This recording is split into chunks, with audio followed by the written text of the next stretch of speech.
और मैंने ऐलान किया है कि किसानों की फसलों को सांडों से बचाने के लिए सड़क से लेकर लोकसभा तक लड़ाई लड़ेंगे, क्योंकि प्रधानमंत्री जी कह चुके थे सांडों की समस्या के बारे में अप्रैल में बोलेंगे हम इस सवाल को। और 7 अक्टूबर को खेती बचाओ, सांड हटाओ, भाजपा हटाओ, समाजवादी पार्टी जिताओ का जन जागरण यात्रा की शुरुआत 7 तारीख दिन मंगलवार से वहां से शुरू होगा। कौन मंदिर है वहां? आस्तिक बाबा से हम शुरुआत करेंगे। अयोध्या नरेश जिंदाबाद।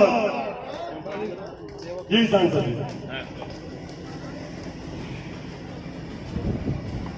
जय हिंद समाज पार्टी, जय हिंद समाज पार्टी के राष्ट्रीय अध्यक्ष आदरणीय नंदलाल निषाद जी और इस पार्टी से आए हुए हजारों हजार की तादाद में सम्मानित प्रतिनिधि, सम्मानित भाइयों, सम्मानित बुजुर्गों, सम्मानित नौजवान साथियों, सम्मानित बहनों, सबसे पहले आज आप सबका समाजवादी पार्टी की तरफ से, अपनी तरफ से, अपनी जन्मभूमि और कर्मभूमि पर आपका हार्दिक अभिनंदन करता हूं, स्वागत करता हूं और आपको बधाई देता हूं कि ऐसे समय में जब भारतीय जनता पार्टी पूरे देश में आतंक मचा रही है, पूरे देश में कोहराम मचा रही है, उत्तर प्रदेश में कानून का राज खत्म हो गया है, बलात्कार की आंधी आई है, चोरी डकैती बढ़ गई है और गरीबों पर अत्याचार बढ़ गया है।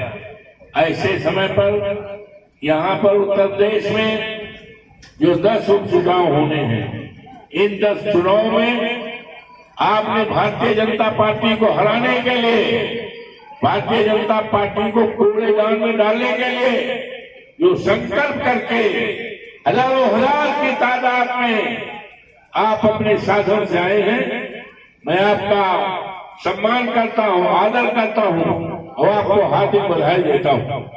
आपका गौरवशाली इतिहास रहा है। मुझे याद है बहन फूलन देवी जी आज दुनिया में नहीं है, उनकी नरक की जिंदगी थी।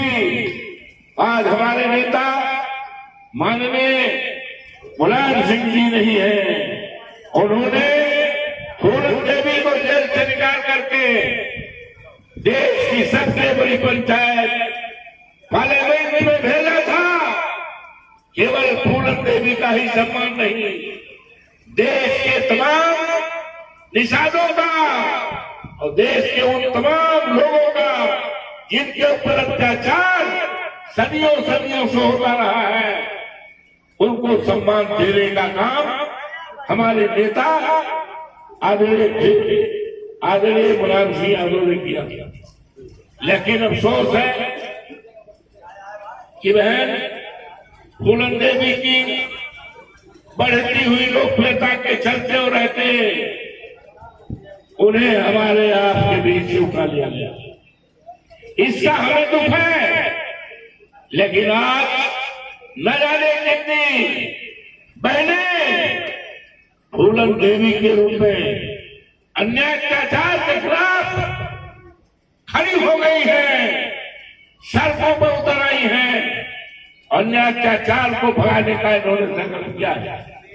इसी वक्त में आज कई हजार की तादाद में हजारों हमारी बहनें, हमारी तमाम बेटियां, हमारी माताएं इस गर्मी में अपने साधन से आई, ये स्थान छोटा पड़ गया है, बहुत छोटा पड़ गया है, रास्ता पूरी तरह से भरा हुआ।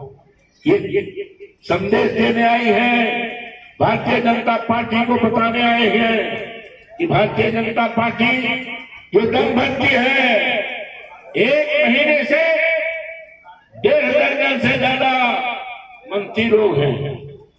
माननीय मुख्यमंत्री जी भी आए थे, योगी बाबा 5 बार आ चुके हैं, लेकिन जय बार आते हैं। यहाँ के लोगों का कहना है कि जय बार मुख्यमंत्री आएंगे तय बार 5,000 वोटों का कम होगा। और स्थिति ऐसी पैदा हो गई है कि भारतीय जनता पार्टी समाजवादी पार्टी के मुकाबले उम्मीदवार खड़ा करने की हिम्मत नहीं कर रही है। ये आप लोगों का बल है, आप लोगों की ताकत है, जिसके देख करके भारतीय जनता पार्टी घबराई है, सरकार घबराई है। इसी घबराए ये चलते मेरे बेटे अजीत पर फर्जी मुकदमा दायर कर दिया है, फर्जी मुकदमा दायर कर दिया है, इसलिए कि वो जान रहे हैं कि भारतीय जनता पार्टी पूरी तरह से हार रही है। और जिस तरह से अवधेश प्रसाद जनपद अयोध्या से लोकसभा का चुनाव 54 फैजाबाद से जीते हैं, जिसकी चर्चा केवल अयोध्या फैजाबाद उत्तर प्रदेश में नहीं, हिंदुस्तान में नहीं, जिसकी चर्चा आज सारे दुनिया में है, देश में। आप सबका योगदान है, मैं आपका प्रणाम करता हूँ, आपके चरणों की धूल को प्रणाम करता हूँ। और मैं आपको विश्वास दिलाता हूँ कि आप जिस तरह से आपने अवधेश प्रसाद का सम्मान बढ़ाया है, समाजवादी पार्टी का सम्मान बढ़ाया है, हमारे नेता अखिलेश यादव के सम्मान को बढ़ाया है, मैं आप पे यकीन और विश्वास दिलाता हूँ, आपके सम्मान को इतनी ऊंचाई पर ले जाएंगे।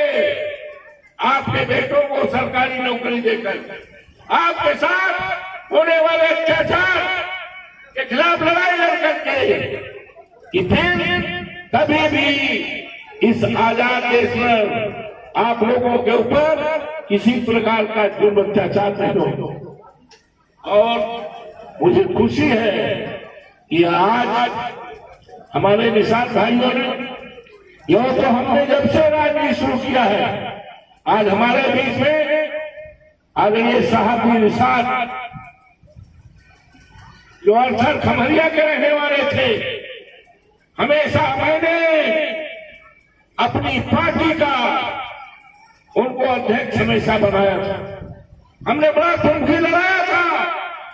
और जब सरकारी नौकरी निकलती थी, हम उनसे कहते थे जो लड़के काबिल हैं, पढ़े लिखे हैं, परीक्षा पास कर सकते हैं, उनके फार्म को भरा दो, सरकारी नौकरी मिल जाएगी।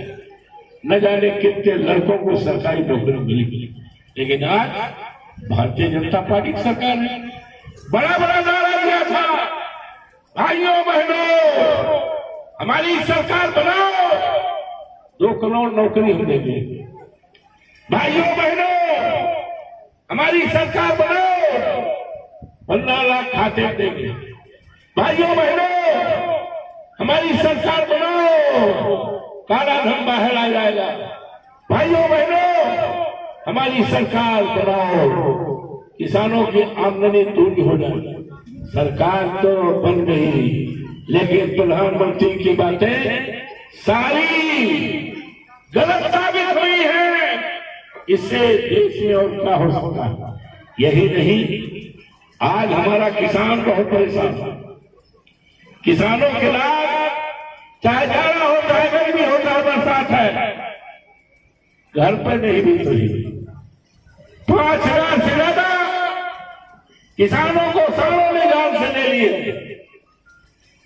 हमने विधानसभा में सवाल उठाया था और पूछा था कि जिन किसानों को सालों ने मारा है, उनके रोते बिलखते परिवार को 10 लाख रुपए दिया जाए। और इस बात की घोषणा किया इस बात का ऐलान किया जाए कि आने वाले दिनों में किसानों की फसलों को बचाने के लिए सरकार की क्या योजना है। सरकार की तरफ से कोई जवाब नहीं। मैंने 100 बार से ज्यादा धरना प्रदर्शन दिया था।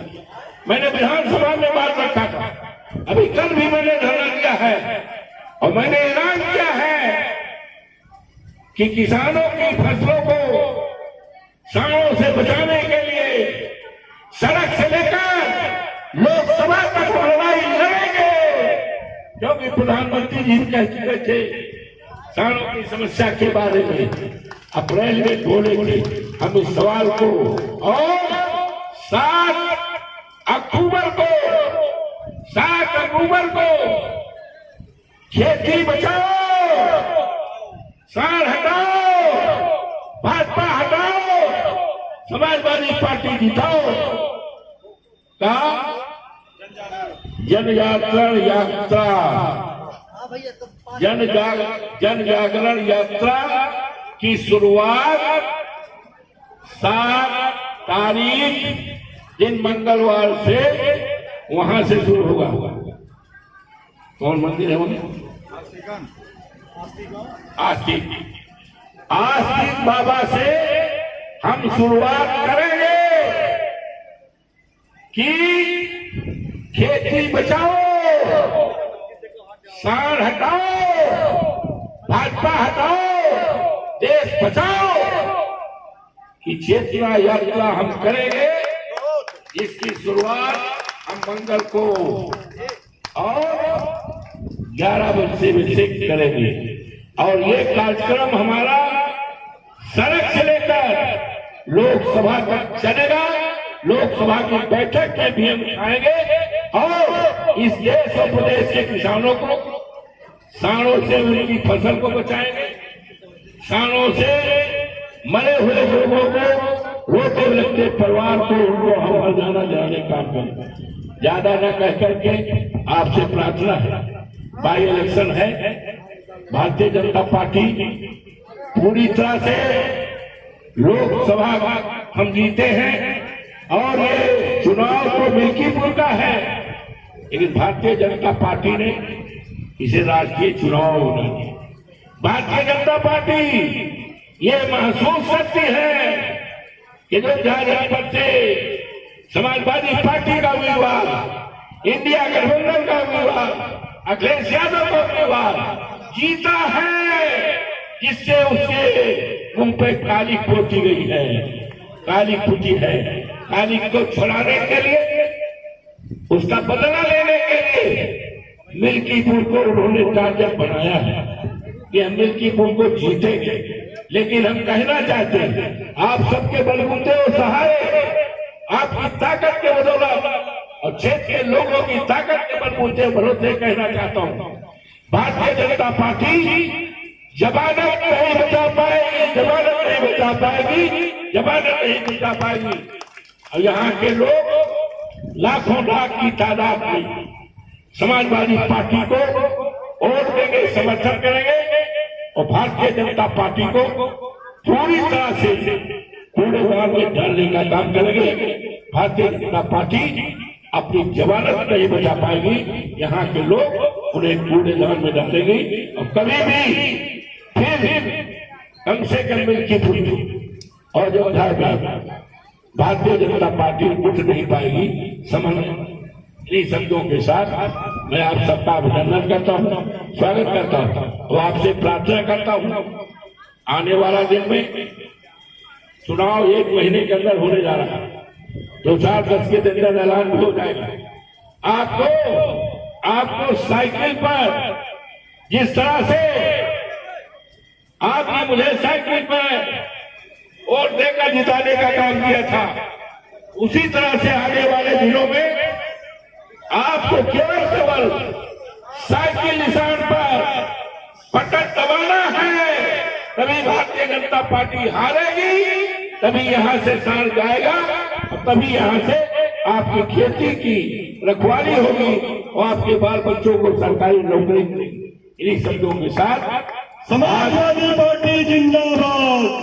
मैं बहन सोनम देवी को श्रद्धासुमन अर्पित करता हूँ और आपके राष्ट्रीय अध्यक्ष आदरणीय नंदलाल निषाद जी को और उनके सभी नेताओं आदि का अभिनंदन करता हूँ, स्वागत करता हूँ और आपको वचन देता हूँ आपके सम्मान के लिए, आपके विकास के लिए आधी रात को मुझे याद करोगे, मैं आपके यहाँ आधी रात को नहीं सवेरे जरूर पहुंचूंगा, आपकी हमेशा मदद करूंगा। अवधेश प्रसाद जिंदाबाद। समाजवादी पार्टी आपसे निवेदन है, यहाँ के साथियों ने आपके लिए कुछ जलपान की व्यवस्था किया, हाथ जोड़कर प्रार्थना करते हैं कि कुर्सी पर सारे लोग बैठ जाओ, जलपान लेकर तब जाओ। मैं हाथ जोड़ करके आपसे प्रार्थना करता हूँ, बगैर जलपान लिए जलपान खाए आप यहाँ से जाइए। मैं आपका हार्दिक अभिनंदन करता हूँ, स्वागत करता हूँ और आपको प्रणाम करता हूँ और उम्मीद करता हूँ कि आपकी ताकत देखकर भारतीय जनता पार्टी पूरी तरह उसमें चली जाएगी।